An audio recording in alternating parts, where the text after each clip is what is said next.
हा बोल बाळा. ही आणली माती.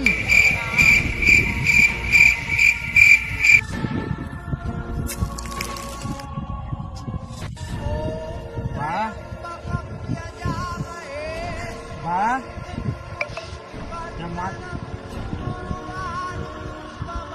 तुला माहिती का या मातीत काय आहे म्हणून? तुझ्या घरात वेगळाच चक्कर चालू आहे. हा बाबा. तुझे 2 घरी लेकरं आहे का? हो हो. बायकोचा बाहेर चक्कर चालू आहे तुझ्या. लक्षात ठेव, 2-3 दिवसानंतर तुझी बायको सुद्धा तुला सोडून जाणार आहे. बाबा हे तुम्हाला कसं काय माहिती पण? अरे ह्या मातीच्या वासातून कळतंय मला.